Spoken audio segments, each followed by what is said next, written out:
বন্ধুরা, সবাই কেমন আছেন? আশা করি সবাই অনেক অনেক ভালো আছেন। আজ সকালবেলা আমি কিছু পাট শাক তুলে নিয়েছি, আর পাট শাকগুলোকে আমি ধুয়ে নিয়েছি। কি হয়, এটা শাক খেতে গেলে যখন শাক করে খায় মানুষ, তখন এটাকে ভালো করে 5 থেকে 7 ধোয়া দেয়। আর যখন নেলপা খেতে যায়, মানে প্যালকা, তখনই কী করে, এটাকে ভালো করে ধুয়ে তো না, এরকম করে কুচি কুচি করে কেটে নেলপা রান্না করে। তো বন্ধুরা, কেন যখন এটাকে শাক খাই তখন কেন এত ধুই, আর যখন নেলপা খাই তখন কেন ধুই না? তো এটাকে আমি ভালো করে ধুয়ে ঝুড়ির মধ্যে রেখে ফ্যানের হাওয়া দিয়ে শুকিয়ে নিয়েছি। তারপর এটাকে ওই যে কুচি কুচি করে কেটে নিয়েছি। কেটে নেওয়ার পর পানি দিয়েছি কড়াইতে পানি দিয়ে তারপর এর মধ্যে দিয়েছি 2টো রসুন থেতলে, 5 থেকে 7টার মতো কাঁচামরিচ, আর আধা চামচের মতো খাবার সোডা। তো সোডাটা একদম কম দিতে হবে, আধা চামচ দিয়েছি। তারপর এটা যখন ভালো করে বলক ফুটে গেছে, তখন এর মধ্যে ওই যে কেটে রাখা শাকগুলো এটাই দিয়েছি। তো বন্ধুরা, এই প্যালকাটা দারুণ টেস্টি হয় এরকম করে বানালে। আর শাকটাকে অবশ্যই ধুয়ে নিতে হবে, না হলে কত ধুলোবালা এই শাকের মধ্যেই থাকে। আমি দেখি অনেকেই আছে এই শাকটা প্যালকা খাওয়ার সময় ধোয়ে না। তো আমি এটাকে কিন্তু ধুয়ে ফ্যানের হাওয়ায় ভালো করে শুকিয়ে নিয়েছি, আর একটা ঝুড়ির মধ্যে নিয়েছি, এতে করে পানিগুলো সব ঝুড়ির থেকে পড়ে গেছে।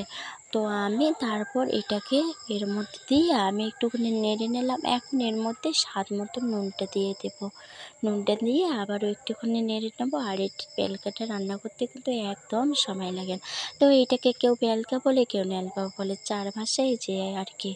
তো এটা দেখতে পাচ্ছেন কীরকম হয়েছে। দেখতে দেখতে কিন্তু শাকটা আমসে গেছে, আর আমসে যাবেই না, কেন, এটার মধ্যে যে ছোটা দেওয়া হয়েছে, ছোটা দিলে কিন্তু খুবই তাড়াতাড়ি যে শাকটা সেদ্ধ হয় না, সেটা কিন্তু সেদ্ধ হতে সময় লাগে না। আর কি বলবো বন্ধুরা, দুঃখের কথা, আমার কাছে কাঁঠালের বিচি নেই। তো কাঁঠালের বিচি নাইতে কী হয়েছে, আমার তো প্যালকা খেতে ইচ্ছে করে, তাই আমি এই শাকটাকে কুচো কুচো করে কেটে তারপর এটাকে প্যালকা বানাবো।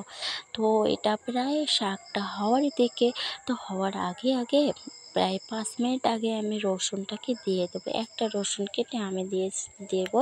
তো খাবার মধ্যে আমার ওই যে রসুনটা গোটা সহ না থাকলে ভালোই লাগে না। তো রসুনটাকে আমি দিয়ে এটা দেখতে পাচ্ছেন, দেখতে দেখতে কিন্তু প্যালকাটার কালারটাও চেঞ্জ হয়েছে, আর প্যালকাটা আমার হয়ে গেছে। তো এখন একটা পাত্রে তুলে নেবো আমি। তো এখন কড়ার থেকে ঢেলে নিতেছি একটা পাত্রে, আর দেখতে পাচ্ছেন কালারটা কত সুন্দর হয়েছে বন্ধুরা। দেখে যেমন, খেতেও কিন্তু দারুণ হয়েছে। আর বেশি পানি করিনি, আর বেশি গাঢ় করিনি, ঠিক এরকম করেছি। আপনারাও এরকম করে সহজভাবে প্যালকা রেসিপি বানিয়ে নিয়ে নিমেষের মধ্যে এক থালা ভাত খেয়ে নিতে পারেন। তো আমার রেসিপি ভালো লাগলে সঙ্গে থাকবেন।